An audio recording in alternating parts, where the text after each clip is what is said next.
புடலங்காய் பொரியல். புடலங்காய் வந்து அந்த மேலே நல்லா அலம்பிட்டு, உள்ளே இருக்கிற வேஸ்டேஜ் எல்லாம் எடுத்துட்டு, நல்ல பொடியா நறுக்கி கட் பண்ணி எடுத்து வச்சுக்குவோம். இதனுடைய தாளிப்புகள் பார்த்தீங்கன்னாக்கா, கடுகு, ஜீரகம், கடலப்பருப்பு, உளுத்தம்பருப்பு, கொஞ்சம் பொடியா நறுக்குன வெங்காயம், கொஞ்சம் பச்சை கருவேப்பிலை, காஞ்ச மிளகாய் இதையெல்லாம் போட்டு நல்லா வதக்கிட்டு, இந்த பொரியலுக்கு தேவையான கொஞ்சம் ஜீரகத்தூள் இதையும் போட்டு நல்லா வதக்கிடுவோம்.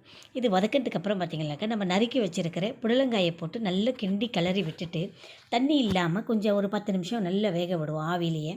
அது வெந்ததுக்கப்புறம் அதுக்கு தேவையான அளவுக்கு தண்ணிய போட்டு நல்லா ஒரு டைம் வேக வச்சுருவோம்.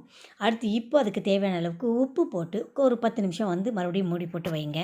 நல்லா வெந்து தண்ணி எல்லாம் சுண்டி இறுக நிற்கும். இந்த தருணத்தில் துருவி வச்சிருக்கிற தேங்காயை அப்படியே தூவிட்டு, கொத்தமல்லி இலைகளையும் தூவிட்டு பரிமாறுங்க. அருமையான டேஸ்டியான புடலங்காய் பொரியல் சூப்பராக சுவையாக.